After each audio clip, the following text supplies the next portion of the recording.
What's going on, guys? It's Miyagi from the Lotus channel here, and I just wanted to make a quick video talking about some of my thoughts regarding the markets. We'll talk about crypto, S&P, NASDAQ, and a little bit of Forex today as well.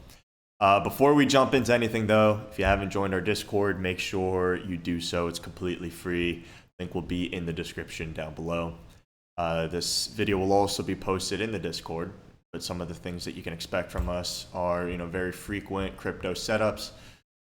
You are trading equities, we cover those as well as the Forex market. And primarily, we've been working with Forex here for quite some time. And the reason why is because with this downtrend in equities and consequently crypto, it's yielded a lot less fruitful responses in trading than we would have hoped for. And it's always kind of like this in the bear market times, right? When the bear market comes, it's always harder to kind of read some of these longs. It's always a little bit more difficult. Obviously, if you were in a huge downtrend right now, right, and executing longs within those downtrends, those reactions are a lot weaker. Whereas in Forex, things are a lot more consistent. You'll be finding a lot more explosive movements there. And overall, right now, the Forex market is a little bit more active, in my opinion. But we'll cover all the markets continuously. And let's start with Bitcoin here. So I posted a long setup, actually, our crypto channel. Just talking about what my thoughts were. So this morning when I was looking at the market, what I really wanted to see in crypto, especially in Bitcoin, was that I really wanted to see it sweep these lows, right? And if for contextual purposes, let's take a look, right? So for a good while now, we've kind of just been ranging in between these two levels here, right? Just kind of bouncing off and coiling up for a big reaction.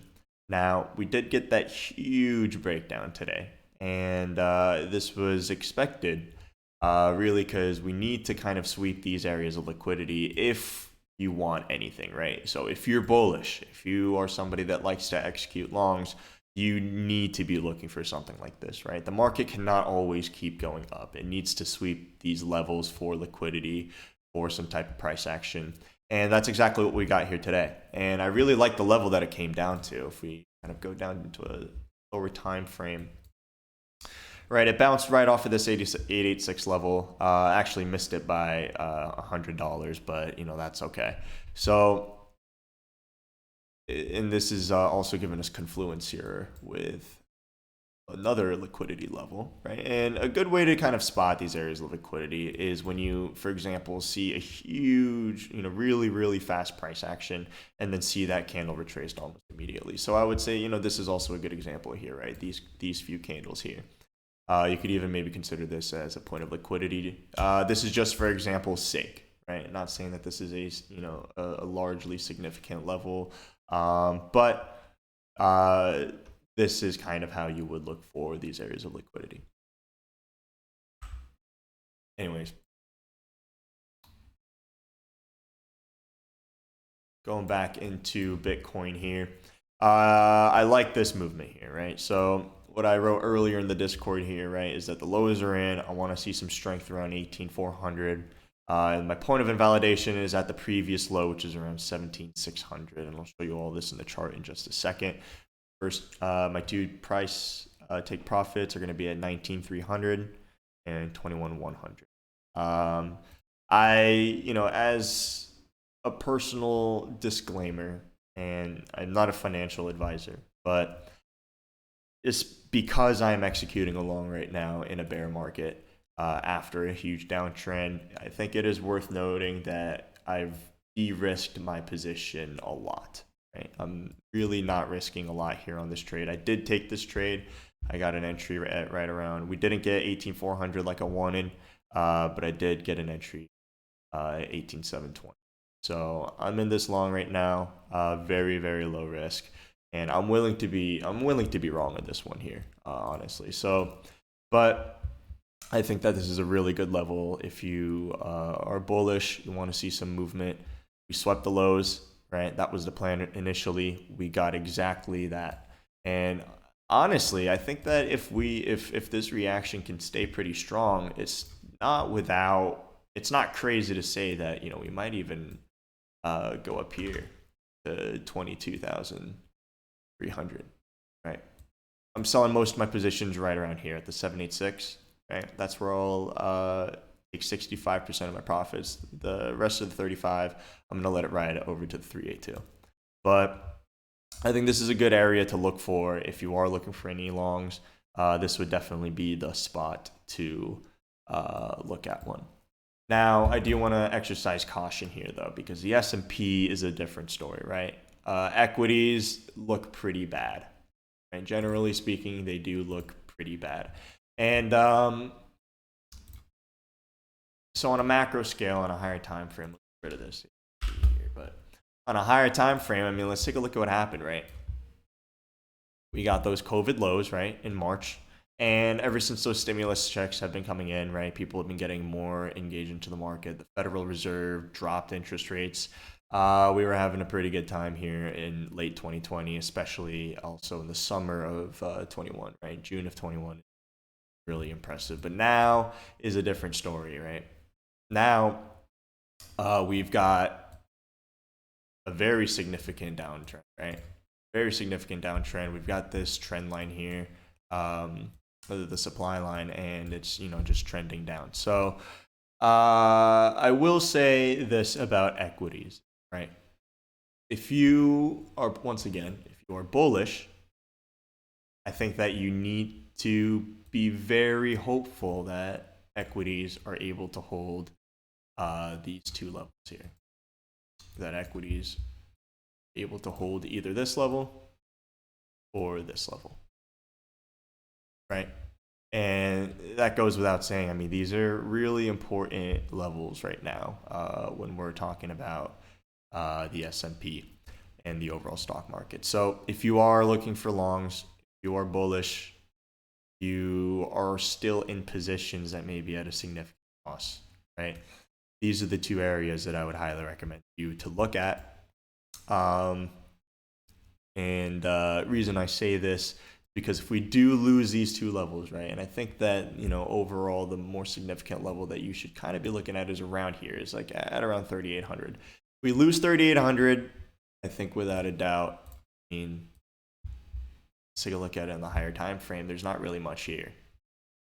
There's not really much here to hold it from dropping, having a really, really ugly breakdown. So if you're looking for longs, if you're bullish, you need to pray that these two levels hold. Otherwise, I think that at these two levels, right, if we lose these two levels, this is where we're really going to see some significant breakdowns in equities, and it could get really, really scary here. Now, keep in mind, right, you got to couple this. This is technical analysis, right?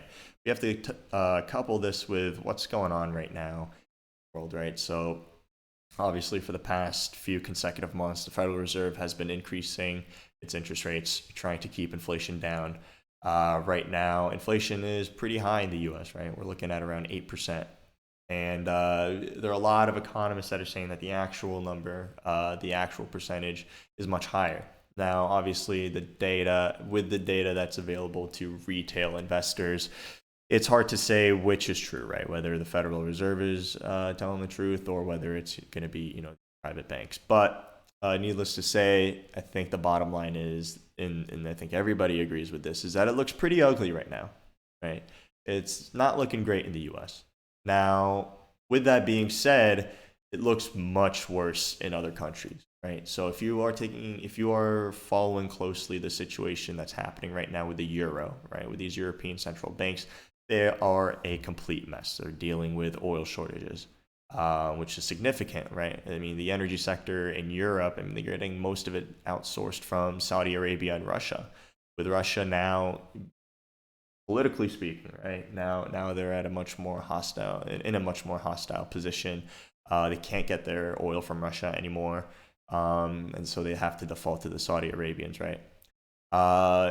And speaking further on that, right? I mean, a lot of these European countries are posting double-digit inflation rates, interest rates. They keep raising these interest rates, and there's not really much happening in terms of a reaction. So it's looking ugly in Europe right now. I would say a lot uglier than what the U.S. is dealing with, and I think it's much uglier, much worse in Asia. Asia looks terrible right now, and the two that I really want to highlight, the two Asian economies I really want to highlight, is China and Japan. I mean, China right now, is in a really bad spot. Jobs are terrible. They're having negative growth. And with Japan, the situation, I think, could potentially snowball into something that is really not desirable, especially over there in the Eastern markets. But in Japan right now, the economy is terrible, right? I mean, they're essentially devaluing their currency. They've been dealing with deflation actually for the past 25 years. And, right now they are not too keen, regardless of the economic conditions right now, they're not too keen on raising these interest rates, right? And actually, if you take a look at what Japan's been doing throughout this entire downtrend, they have not raised interest rates once, right? They have kept their interest rates at zero. And, they're very low right now. And the central bank is sourcing this reason as they need to stimulate economic activity if they want to recover from COVID, right? They still have not been able to recover from those conditions. And I think that's worth noting with what the rest of the economy is looking like right now, right? So these equities, right, although they're US focused, right, you need to understand in a much larger perspective what's going on in the world right now if you're going to be an informed trader. So if you are interested in learning more about these, I would highly recommend you to come over to the Discord, ask questions, and do your research, right? I mean, these are really important things to know. So S&P, these are the two levels to look at. I think NASDAQ tells a pretty similar story. Now, there is this giant harmonic on NAS, and I think ideally what you would want here is you would want a harmonic check back, right? So, I mean, ideally you would want to go back to the hop here, right? And I think maybe you could even say, I think you could maybe even say that this has been a type 2 if you consider this as check back position, right? But regardless, I think there's a similar story being painted on the NASDAQ, right? For bullish on NAS, right, a couple of the places that you need to look for are 11,700, so this 786. I think ES is telling a much more complete picture than NASDAQ right now. Why I prefer to look at that instead. And since we were just talking about Japan, right, let's talk a little bit about Forex, right? So I've been wrong on this, and I'll admit it, right? I've been wrong on this on DXY, and I've really been underestimating the strength right now. And I think that it, makes sense why it is so strong, right? And I think it's time that I do flip my perspective on it. So the DXY, right, in case you guys are not familiar with the currency index, right? So the DXY is not only just a measure of how strong the dollar is, right? It's a measure of how strong the dollar is in comparison to a basket of different currencies. So that includes the pound, euro, yen, yuan, Australian dollar, Canadian dollar, etc., right?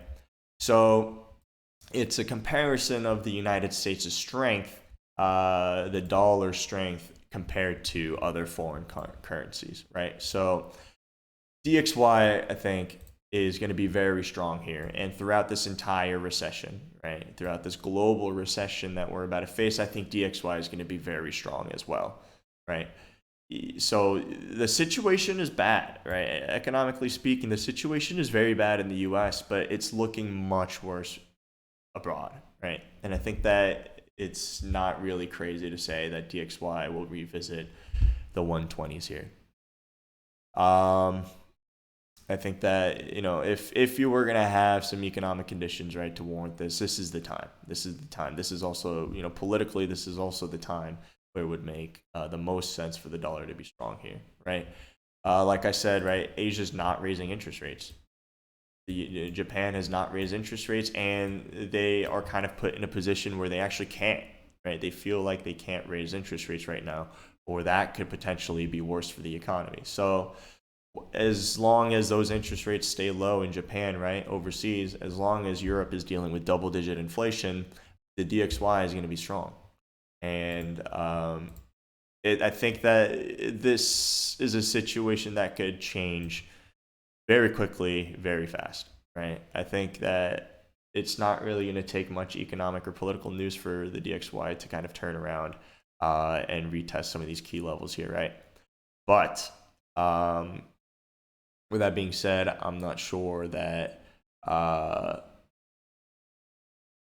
I'm not sure that it is very likely, unless miraculously somehow Europe is able to launch themselves back into healthy economic conditions. Somehow miraculously, right? If the yen stabilizes, becomes a safe haven currency once again, right? But we're really looking for miracles here, right, to change perspectives. I think it's very safe to assume that DXY is going to revisit the 120s. And if DXY does revisit the 120s, you can forget about the S&P. You can forget about equities and crypto. Those are going to be absolutely ruined. So not looking good. I really don't like making these types of videos to kind of summarize what's going on right now. But, look at it macro perspective, look at it economically and politically, and then also kind of zoom in and look at the fundamentals right now, the technical analysis. I mean, it's all painting a very similar picture, right? Things are not looking good. You might think that it can't get much worse because it's felt like the market has just been in a downtrend for the longest time, and I want to agree with you, but that's unfortunately not how the how the situation is unfolding here. And on Bitcoin, I think if we do lose 17.6, without a question, go back here into this level, and then we can observe what happens, right? Hopefully, if we do hit 14,000, and hopefully this will be the time. This will be the low. Hopefully, this will be the low. But I think that depending on how fast we lose these levels, it could potentially lose that level as well. But, I'm pretty confident that if we do revisit 14,000, that could be roughly, 14,000 between there and like 13,500. I think that's a good place to assume a bottom. But I think that if we do end up bleeding fast, that might be out the window as well. So tough times right now for the markets. It's really, really not looking good, guys. I think that right now we might be at a temporary local bottom, right, with Bitcoin. But let's see what happens, right? I'm currently still in this trade, and I'll be updating you guys on the Discord how it goes in live time. Thanks for watching. Make sure you join our Discord if you haven't already. Make sure you follow our Twitter for updates, and leave any questions or comments down below. Thanks, guys.